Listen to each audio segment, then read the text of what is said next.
So what I thought that we could do, I thought that we could start by just playing a game, and then you could just like talk through what you're thinking throughout your game, and then I could like sort of tell you what I think and stuff as well, and we could just start by that if that's okay. Okay. Yeah, sounds good.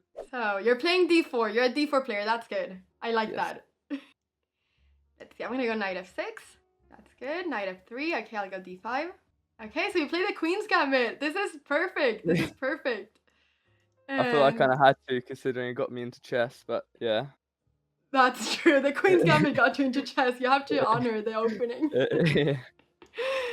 All right, I'll go here. This is what I play with white as well.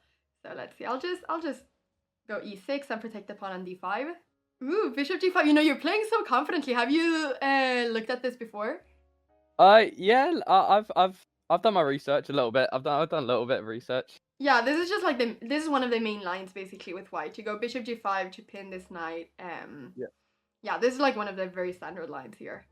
So, all right. So I'm playing the same thing as you play. I'm playing a Queen's Gambit declined here. I'll go bishop e7. Okay. All right, this is all really good. Bishop e2. Okay. I'll go h6 and kick your bishop out. Bishop h4. This is all really good. Okay, I'm gonna go. Let's see. Okay, now we're starting to get into a middle game. I'm gonna go b6 to get my bishop out that way. I'm pretty sure Hammer told me play c2. No, I'm not sure why. Wait, to play. Oh, queen c2. Yeah, I'm pretty. You said that's the main spot. Queen. Maybe I'm wrong. Maybe Hammer's gonna say in the chat that I'm wrong, but pretty sure I remember him saying that. No, but queen c2 makes a lot of sense. You want to get the queen. You typically want to get the queen to this diagonal or to this file here to also be able to bring the rooks in. You want to be able to connect the rooks, so it's really normal to get the queen out. And it doesn't really make a lot of sense to put it on d2 because it's not really doing anything. Okay, I'll go bishop e7. I need to get this one out. I also think that a lot of the people you play against will play something like this. I don't really think that a lot of people are going to be playing like, I don't know, like the King's Indian or other lines of black. I think that a lot of people play the Queen's Gambit declined against d4. Rook c8. Alright, I'm going to do the same thing. Get the rooks in. Let's see, do I go c5 or is this pawn going to be a little bit weak? I mean, if you play this confidently in PogChamps, you're really going to be scaring off all of your opponents. Yeah, that's the plan. That's the plan. I mean, I feel a little bit scared off, to be honest. I think transitioning sometimes I'm not the best at. Okay. Okay, that's good. Then we'll be able to see that. When we start getting into, you know, like coming up with plans in the middle game and getting into the end game and stuff. But yeah, the development is perfect so far for the pieces. I'm thinking taking the f6 knight and then start trading my pawn, the 5 pawn. But apart from that, I don't really know what I should do. Which pawn? Did you want to trade the D or C pawn? So my C pawn for your D pawn. But after I traded the knight, so I mean, there's nothing wrong with that, but whenever you trade this c pawn, then you can see that this rook on c8 is going to become very active. And I might at some point be able to put a bit of pressure on your queen. But there's nothing wrong with that because I don't have anything specifically right now. But it might be better to wait before trading here and keeping your pawn here on c4 for a while. But this is a very solid position, so really there are a lot of things that you can do here. There's not really a lot of tactics yet. b3. That's a really good move. Just so that if I ever take on c4, you can take with the b pawn, instead of the bishop. You might not want to take with the bishop. And also, if you take with this pawn, then you'll be able to control the center a bit better. So it's always good to be bringing the pawns into the center. All right, I feel like I need to start trading or doing something because otherwise, there's not going to be happening anything. So I'm gonna go knight e4. Yeah, this is the point where got no coaching, so it's kind of just like, yeah. Because I think that's good that you're like telling me what you're thinking and stuff. Yeah, I'm. The thing is, I want to start trading pawns now. I'm not really sure what else I could be doing. I guess. So in this position, I think it's always good to be looking at like what things you can capture. So looking at all the captures right now, what pieces can you capture at this moment? If you look at all of your pieces. The knight, the e4 knight with like my queen, my knight. I can also get bishop. or I can start trading pawn. Exactly.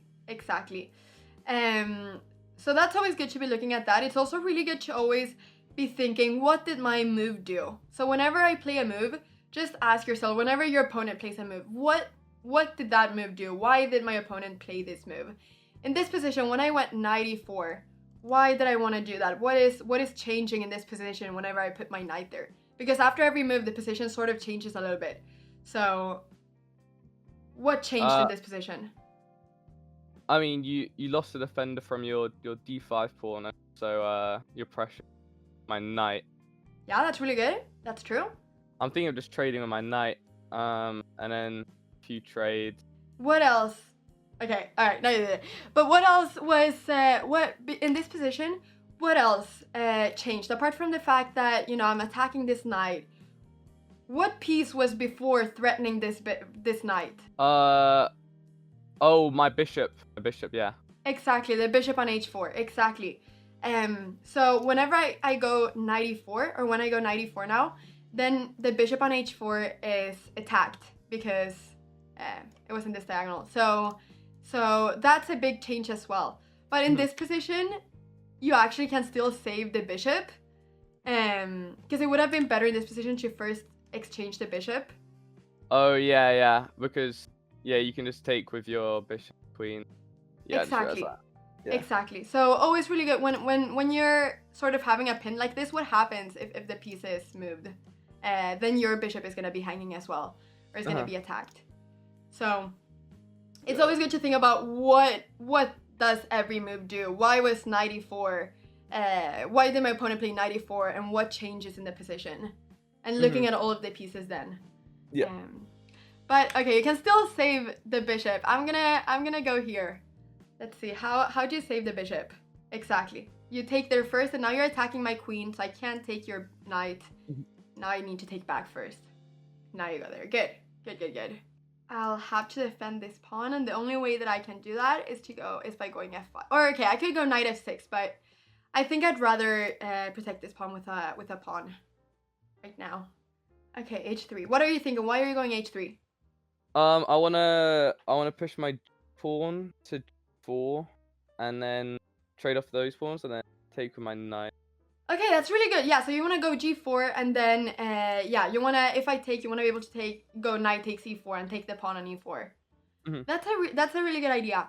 I think that's something that's good to think about is, okay, let's say that I go h3 g4, or this is what you can think, not me, because I'm not going h3 g4, but let's say you go h3 g4, then black doesn't need to take on g4. Black can just remain the way that they are. They can just remain this way. So I wouldn't need to take on g4, basically. So I think that a lot of times, like, it's easy to think about a move and think that your opponent will do something, but it's they don't have to do it, basically. But also, like, going g4, you don't really want to be pushing the pawns in front of the king. So typically going g4 is not a good move. Okay. So, but h3, there's nothing wrong with h3 because you're giving some air for your king, so you won't get back ranked, which is good. But you don't want to push those pawns too much. You want to protect your king. Okay, I think I'll probably just play f3 then. I guess it'd be better. f3. Yeah, with my pawn, and then start going for the e4 pawn. So at the same time, like, when you've gone h3, now you've moved one of the pawns in front of the king. So like g4, that would really weaken the king, but f3 would also do that, even though it doesn't really look like it. It could weaken the king. Yeah, it could weaken the king. You want to try to not push those pawns too much. So actually, this pawn on f2 is also strong because it's defending this pawn on e3. Okay, that makes sense. Yeah, so whenever you move this f pawn, then there won't be any pawn that's defending the pawn on e3, basically. Alright. So yeah, I think you should leave your pawns on the king side. I think you should try to look at the other side, on the queen side, and try to do stuff there instead. Okay. Okay, alright. I'm gonna push a little bit here. I want to start pushing. I'm thinking about moving my rook over to like a b1 or something. Yeah, that's a really good idea. But once again, first, what did I do with this pawn, with going to e5? What changed in the position? Pressure my pawn. I don't really have anything. Well, you have 2 pawns against my 1 defending. Exactly, yeah. So then that pawn is under attack right now. I think I might take on c5 with my d, and then I can push my b pawn and move my rook over b1. That seems like a good idea. Yeah. Okay, let's see. So if I take with this pawn here, if I take with the b pawn, then what's gonna happen is that my pawn is gonna be quite isolated here. There's not gonna be any other pawn that can defend that pawn. So I think that I want to take with the knight. However, if I take with the knight, then you're gonna be able to push your pawns in the queen side more. So it's a little bit tricky, but I think I want to take with my knight. I want to develop my knight here, so I'm gonna go ahead and do that. Yep, that's good. You're just gonna push the pawn immediately. That's good. And that's why I wasn't sure if I should take with the pawn, but I felt like it was better to take with the knight, just to activate the knight a bit. All right, I'm gonna do a move here. I'm gonna go knight d3 now. What are my ideas with knight d3 here? You're pressuring my my rook, but I'm just thinking that I can get a free trade here because I take my bishop and then queen. I think I'm just gonna move my rook over to over here. All right, you're going rook there. That's good. So you're moving your rook away from the attack. But now you can see how many pieces am I attacking this pawn with? The pawn on b4. Oh, you've got two on it, and I've only got one. Yeah, that is a problem. Exactly, so that's a little bit of a problem. So what you said before, that this thing with bishop takes and then me taking the pawn, that would just have been an exchange of pawns. That would have been really fine for you. Yeah. No, so that was really good that you spotted that. Okay, all right, I'll go ahead and take it. I'm gonna be a little bit greedy and take the pawn. I'm gonna play here. That's a really good move. What are you doing right now? I've got a double attack on your knight and the a7 pawn. Exactly. And actually, okay, I have two ways of defending now. Can you see the two ways that I can defend the pawn and my knight at the same time? You can push it to a5. Exactly. I can push it to a5, and I have one little more. Well, and defending your knight or just defending your pawn? Defending both. I don't want to lose my knight nor my pawn. I'm not sure.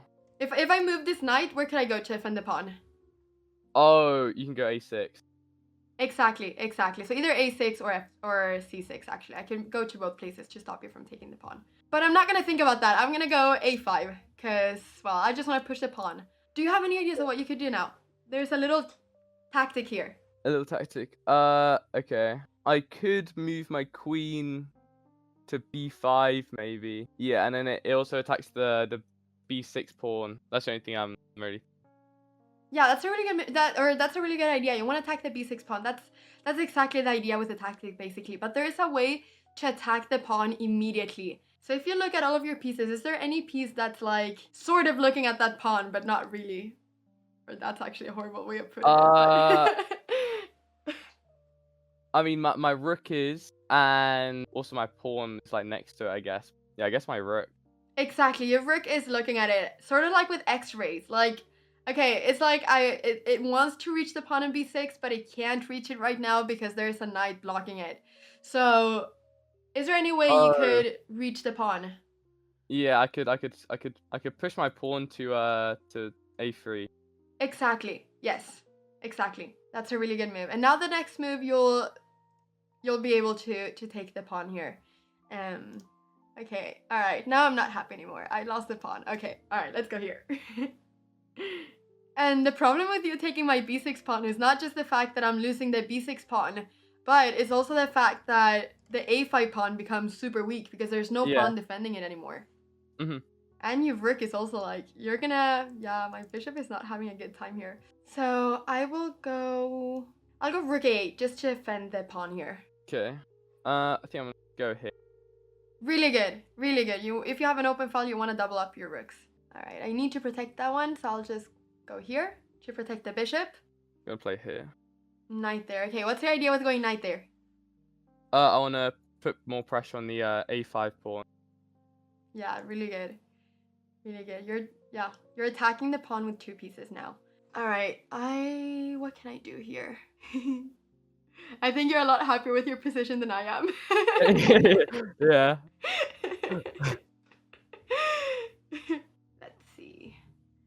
No, I can't go knight here because then there's gonna be this. Okay, I'll just go. I can't really defend this pawn in any good way, so I'm just gonna go. Am I gonna go queen c7? Yeah, I'll go queen c7, just to be able to defend my rook on b8 as well at the end. Okay, you're just gonna take it. You're just taking the pawn. All right. So actually, like, I think that this might be a good move here. Typically, it's a bit scary to like place a queen and a knight like this way together when there's a rook here. But there might not be anything immediately, actually. Because after, yeah, if I move my knight here, then if I go knight c5, for instance, then you can just defend, you can move the queen and defend the knight, right? Mm-hmm. So that should just be fine. Yeah. Ooh, wait, that's a little bit scary there. All right, you know what? That's good, though. I want it to be a bit scary. Let's go ahead and go here. Let's go bishop c8. I just wanna exchange the rooks here because I don't like the fact that you're attacking my bishop on b7 with so many pieces. Okay. Things I feel like my position's better than yours, so I don't know if I would want to trade. Actually, it's the other way around. When you have or it depends. Why do you think that your position is better? Let's start with that. Actually, I guess it's kind of not because my knight's right now. I don't know. I mean, my my rooks are doubled up. But yeah, I guess it's my knight's, so isn't the best. Yeah. So actually, no, that makes a lot of sense that your pieces are really good. But there is actually another reason why your position is better. So if you just like basically just count the pawns, 5, 6. So you have 6 pawns against 1, 2, 3, 4, 5 against 5 pawns. So you have 1 pawn more. But not only do you have like 1 pawn more, but 2 of my pawns are doubled. So that means that basically if I ever like try to promote a pawn, like they're basically double, so it's not like I'm gonna be able to have like 2 passed pawns and push them. So it's almost like you have 2 pawns extra in this position, 2 pawns more. And when you have 2 pawns more, sort of, then you want to trade as much as possible because in the end games you're always gonna be winning. Yeah, okay. In an endgame here, you will always win simply because of the fact that your c pawn and your a pawn will be unstoppable, basically. There's no pawn that can stop these pawns. So you're a lot better in this endgame. So even if you have a better position, you should look at it material-wise as well.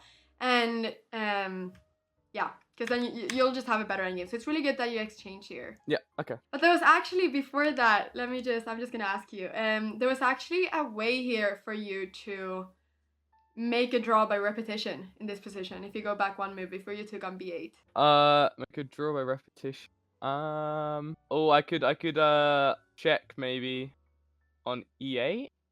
Yes. And that'll be a draw. Exactly, because after I go up with my king, I could trade. Oh, I don't know. Then you have another check. What other check do you have after I go king h7? Is it the rook? The rook takes the pawn. Rook takes h6 is 1 check, but then I just take it. What other check can you do with the queen? This is good for visualization as well. Oh, I forgot my rook. My rook was there. I could play g6. Exactly. Yeah. Queen g6, yes. I did not see that.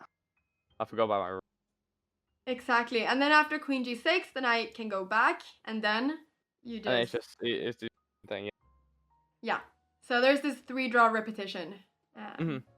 Yeah. Good. But actually, I mean, it's good that you didn't do it because you're winning here, so obviously you don't want to draw. Yeah, you should win this. So. Well, against 2.1k, that could be pretty good. No, I want you to win this game. So, all right. So rook takes, I'm gonna have to take here. We're exchanging.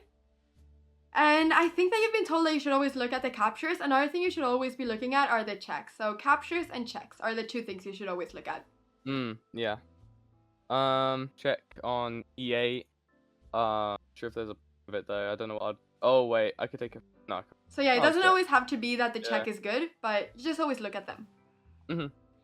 Okay, so actually when you take on d3, I know that I said that you should be trading and you should mostly be trading, but the only issue is that whenever I take back, exactly, I take with the pawn, and then all of a sudden I said that you were 2 pawns up before. Now that's not really going to be the case anymore. You're going to be 1 pawn up, but this pawn on d3 is going to be extremely strong because it's very close to promoting, and I'm always going to be able to place a pawn on e4 protecting it. So you don't really want to take this knight here. Okay. Yeah, for some reason I thought I could take the e5 pawn, but I forgot that your queen was there. Exactly. If you could have done that, that would have been different. Yeah. That's what I was thinking, but I guess I have to try maybe go back like over. All right, that's good. And you're gonna see now why this pawn is so strong. A pawn on d3 or a pawn like 3 moves away from promoting, with some pieces being able to like support it, is extremely strong. So now I can go check. Exactly. And what can I do now? You can just start pushing your pawn. Yeah, my pawn is gonna be super strong. This pawn that was the pawn on e4 that was literally not doing anything, being blocked by the e3 pawn, now became a queen basically. Yeah, there's much I can do. Is there a move I can do? Yeah, not really, to be honest. That's the thing. The pawn is just so strong. The pawn is so strong. Yeah. Seems just a bit lost. Yeah, I don't know. Yeah.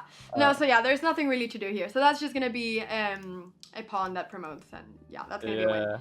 But you see now why it's so important. It's good that you took there, because then you can see how important it is to not give your opponent a passed pawn like this. Yeah. If we just, I'm going to invite you to an analysis board, because I want to show you something here. Okay. Okay, so I just wanted to show you that in this position, after the check and king here, there was actually something else that you could do here. You had a really good position here. So a really important thing to remember or to know is to know when squares are weak, basically. So here you can see that all of these squares, can you see my arrows here? Yeah, so you can see that all of these squares are really weak. I don't have any pawn like protecting these squares or anything. And you have a light square bishop which can like attack these squares, and you have a queen on e8 that can attack these squares as well. Yeah. And my king is here on h7, completely unprotected, and I can't even move this bishop because my queen is hanging on b8. Yeah. So, do you have any idea of what you could have done here instead of trading? I was thinking the pushing my h pawn, but then you said my white bishop, so I could just move my bishop to h5. Exactly. Yes, that's the move. Bishop h5 is a really good move. And after bishop h5, what are you threatening? Threatening queen, or wait, no, I'm threatening checkmate with bishop g6, I think. Exactly. You're threatening checkmate in 1. Yeah. Which is really scary. Mm-hmm. So, and I don't really know exactly how to defend against that. Basically, the only move that I have to defend is to go and to not lose my bishop, because if I go like, for instance, queen d6, then what happens? I just take your bishop.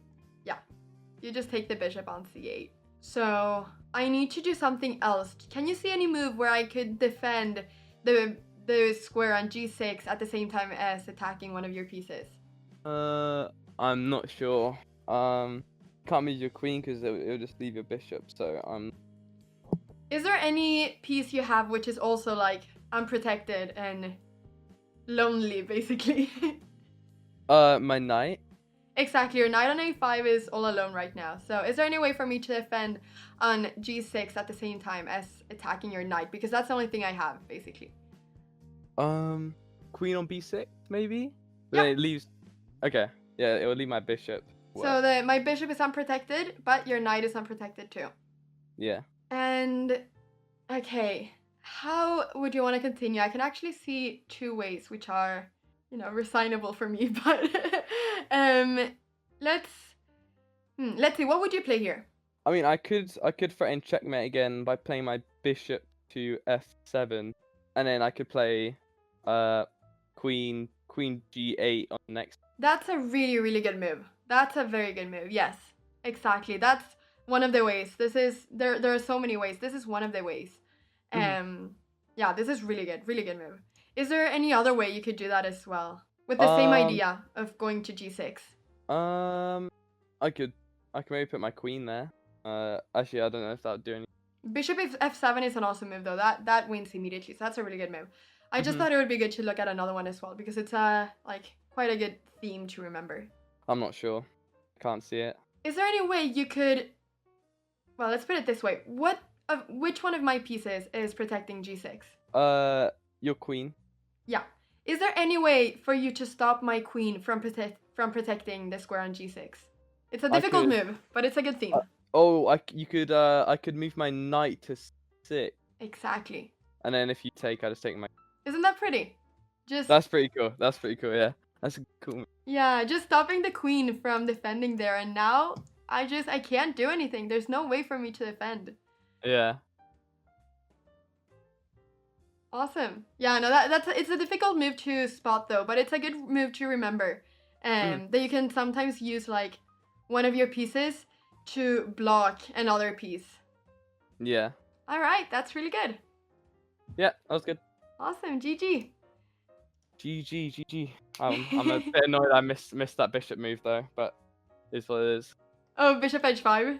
It's good though. Now you'll remember to never take a knight, because you had like, it was not just that you took a knight, which was bad, but it's also that you missed a winning move. So yeah. Rough. But yes, I mean, I just wanted to like sort of play games with you, because I know you've done a lot of puzzles with hammers. I thought it would be make more sense to do that. But I hope you learned something. Yeah, this was really good. I enjoyed it. It was a lot of fun. Hopefully, I'm gonna carry on playing a lot. So hopefully I'll be better by PogChamps.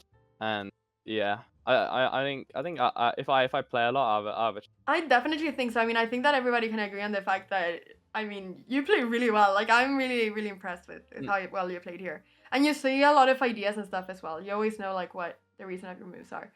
So I'm sure you'll do great. Thank you.